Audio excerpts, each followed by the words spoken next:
से अमिताभ ओझा, पूर्णिया में इस वक्त क्या चल रहा है? एक तरफ पप्पू यादव हैं, एक तरफ इंडिया गठबंधन, दूसरी तरफ एनडीए गठबंधन। तेजस्वी यादव लगातार वहां पर मोर्चा संभाले हुए थे और पप्पू यादव के भी लगातार जो है बयान और वीडियो खूब सामने आ रहे हैं। अमिताभ,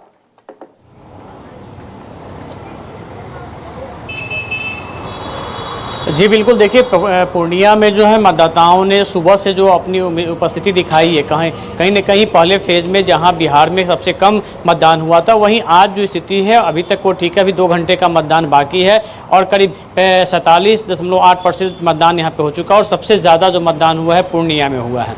पूर्णिया में देखिए बिल्कुल माहौल बदला सा हुआ। जो पहले उम्मीद लग रही थी कि यहाँ पे त्रिकोणीय मुकाबला होगा, लेकिन आज सुबह से जब हम यहाँ पे हैं और यहाँ अलग अलग इलाकों में जाकर हमने जो मतदाताओं से बात की, उससे बिल्कुल साफ है कि यहाँ लड़ाई सिर्फ पप्पू यादव और एनडीए उम्मीदवार के बीच में है। आरजेडी के जो यहाँ उम्मीदवार हैं बीमा भारती, वो कहीं ना कहीं पिछड़ती हुई दिख रही है, क्योंकि जो माहौल बना था और जिस तरीके से प्रतिष्ठा का सीट इसे तेजस्वी यादव ने बनाया था, खुद कैंप किया 3 दिनों तक और लास्ट तक अपने भाषण में यहाँ तक कह दिया कि या तो एनडीए को चुनिए, नहीं तो इंडिया को चुनिए। और इस बात का काफ़ी निगेटिव गया यहाँ पे, और खासकर जो आरजेडी का माय समीकरण है यहाँ बिल्कुल दरकता हुआ दिख रहा है, क्योंकि काफ़ी तादाद में जो मुस्लिम मतदाता हैं वो पप्पू यादव के पक्ष में खड़े हुए हैं। और एक वहाँ पे मुस्लिम बहुल इलाकों से अभी से कुछ देर पहले मैं वहाँ पे था, बिल्कुल एक तरफा वोटिंग वहाँ पे हो रही थी। वहीं दूसरी तरफ अगर हम ग्रामीण इलाकों की बात करें तो वहाँ भी है, क्योंकि पप्पू यादव की यहाँ जो छवि है वो एक आम लोगों की है, सर्वसुलभ है, इस इलाके में रहे हैं, तो ये एक उम्मीदवार है। दूसरी तरफ हम बात करें एनडीए के 2 बार के यहाँ से सांसद रहे संतोष कुशवाहा, उनके बारे में है कि वो क्षेत्र में नहीं निकलते, क्षेत्र में नहीं, मोदी लहर में बजाय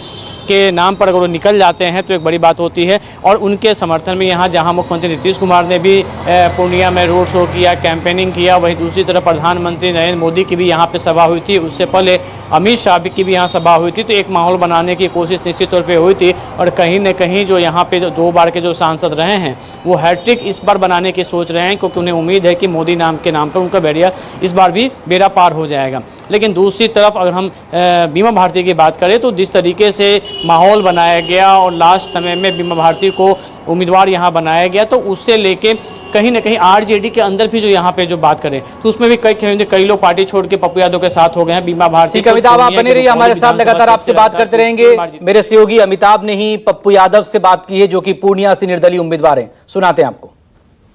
बिहार में भी आज दूसरे चरण का मतदान है और पूर्णिया की सीट पर भी आज मतदान चल रहा है। पूर्णिया की सीट को पप्पू यादव ने अपनी मौजूदगी से काफ़ी हॉट सीट बना दिया था।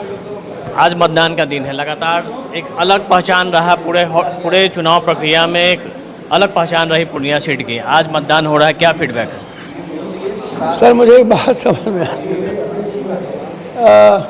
पूरे देश के चुनाव में पूर्णिया के बारे में पूरा देश और दुनिया की जनता जानना चाहती है। पूर्णिया का क्या, पप्पू का क्या, सबकी ब्लेसिंग पप्पू यादव के साथ, और सबका जगह पप्पू यादव का दिल में। दिल में मतलब दिल में, आप इसको समझिए। और सभी दल के वर्कर चाहते हैं पप्पू को आशीर्वाद दिया जाए, और बेटे के रूप में सब ने स्थापित किया। हस्तिनापुर की गद्दी छोड़ा ना मैंने, मधेपुरा सुपौल ना, मैंने वहाँ के दिल को दुखाया और निर्णय लिया अपने माँ के साथ खड़े होने का। और उसके बाद कांग्रेस में जाने के बाद से जो महाभारत की पटकथा लिखना शुरू हुई, तो क्या उसकी पूरी स्क्रिप्ट भी तो खत्म होगी, पूरी पिक्चर भी तो आएगी 4 जून के बाद।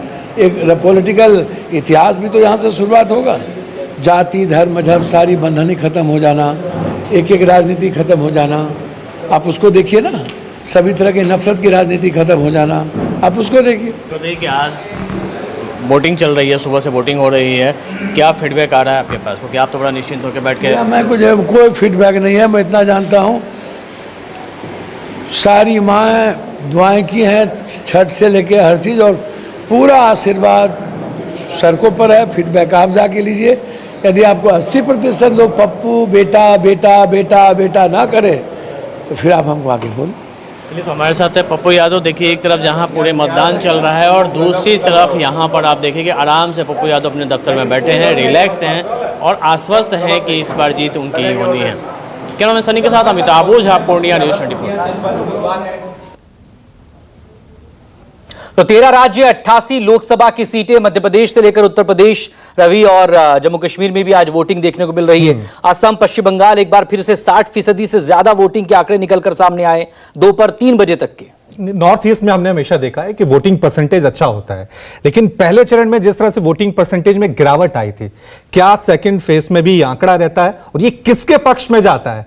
हवा लहर जो दावे किए जाते हैं, ये जो कम वोटिंग परसेंटेज हो रहा है, ये किस दिशा की तरफ इन चुनावों को ले जाएगा, देखने वाली बात होगी। और ये वो फेज है, पहले फेज के बाद प्रधानमंत्री नरेंद्र मोदी का एक मंच से कांग्रेस के मैनिफेस्टो को लेकर निशाना बनाना, मंगलसूत्र का जिक्र करना, मुसलमान शब्द का जिक्र होना, तो ये सब चीजों के बाद ये फेज की वोटिंग हो रही है। ठीक है, साफ तौर से। लेकिन अभी आपको बता दें कि जितेंद्र सिंह केंद्रीय मंत्री, वहां पर भी किस तरह से चुनाव जोरों शोरों से चल रहा है। हमारे संवाददाता पंकज ने उनसे बातचीत की, सुनिए क्या कुछ कहा। डॉक्टर साहब न्यूज़ 24 से बात करने के लिए आपका शुक्रिया। सैम पेट्रोडा के बयान को लेकर आप क्या कहेंगे? नहीं, मुझे लगता है कि वो पार्टी के भिन्न भिन्न सूत्रों से ये बात स्पष्ट हो चुकी है। यह भारतीय संस्कृति, भारतीय सभ्यता के मूल्यों के भी अनुकूल नहीं, लेकिन उससे भी अधिक जो चुनौतीपूर्ण बात यह है कि इसके पीछे एक राजनीतिक षड्यंत्र की वो आती है। पिछली बार भी 2019 के चुनाव के समय इस प्रकार की बातें की गई थी इनकी ओर से, और आज भी, और शायद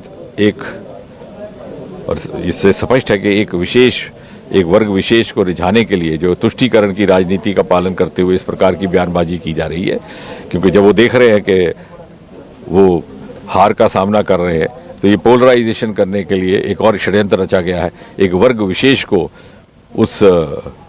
उस धार्मिक और पंथ आधारित झांसे में ढाल करके। डॉक्टर साहब, हमने देखा पहले चरण का जब मतदान हुआ, भारी बारिश हुई, बावजूद इसके लोग भारी संख्या में निकले।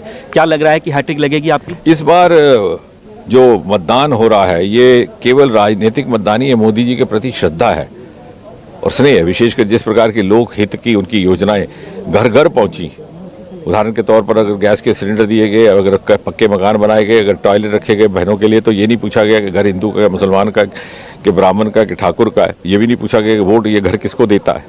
इस बात ने पहली बार आम मानस की रूह को छुआ है और यही लोकतंत्र का सही भाव है। इसलिए ये इतना भारी उत्साह। आपने कहा कि इस बार बिजली, पानी ये कोई मुद्दा नहीं है, विकास मुद्दा है। विपक्ष कह रहा है कि 370 हटने के बाद यहाँ मुद्दे ही मुद्दे हैं। ऐसा है, बिजली पानी भी मुद्दा है, लेकिन विकास के साथ साथ ही बिजली पानी भी उपलब्ध होता है। ये सारे एक साथ विकसित होते हैं। 400 पार हो पाएगा? निश्चय निश्चय। तो आप सुन सकते हैं केंद्रीय मंत्री डॉक्टर जितेंद्र सिंह को जो बता रहे हैं कि हम विकास के नाम पर लोगों के बीच जा रहे हैं। हमें पूरा विश्वास है कि जनता हमारे स्तर पर जीत का सेहरा बांधेगी। कैमरामैन पवन के साथ पंकज शर्मा, न्यूज़ 24 जम्मू। तो साफ तौर से हालांकि अभी कश्मीर को लेकर किस तरह के रुझान आते हैं वो देखने वाली बात होगी। जाहिर सी बात है, अभी हम देख रहे हैं पहले चरण में तमिलनाडु पे बीजेपी का ज्यादा फोकस था, बिल्कुल। सेकंड चरण में केरल, कर्नाटक पे ज्यादा फोकस है। उत्तर प्रदेश में क्योंकि 8 सीटों पे है, महाराष्ट्र में 8 सीटों पे है, ज्यादा ध्यान दक्षिण पे क्या बीजेपी ने इस बार लगाया? आपको ऐसा लग रहा है? बिल्कुल, क्योंकि उत्तर में बीजेपी बहुत ज्यादा मजबूत रही अगर 2014 या 2019 का लोकसभा चुनाव हम देखें, लेकिन इस बार बीजेपी का ज्यादा फोकस ये था कि जिन राज्यों में वो कमजोर है, जहां से उसे सीटें नहीं मिली है अब तक, केरल में उसे जीत नहीं मिली तो केरल से ले ली जाए। उधर साउथ के जो और दूसरे स्टेट हैं, कर्नाटक में तो पिछली बार बहुत मजबूत थी बीजेपी, लेकिन इस बार और आंध्र प्रदेश से लेकर तेलंगाना में भी खासा फोकस उसका रहा है। छोटे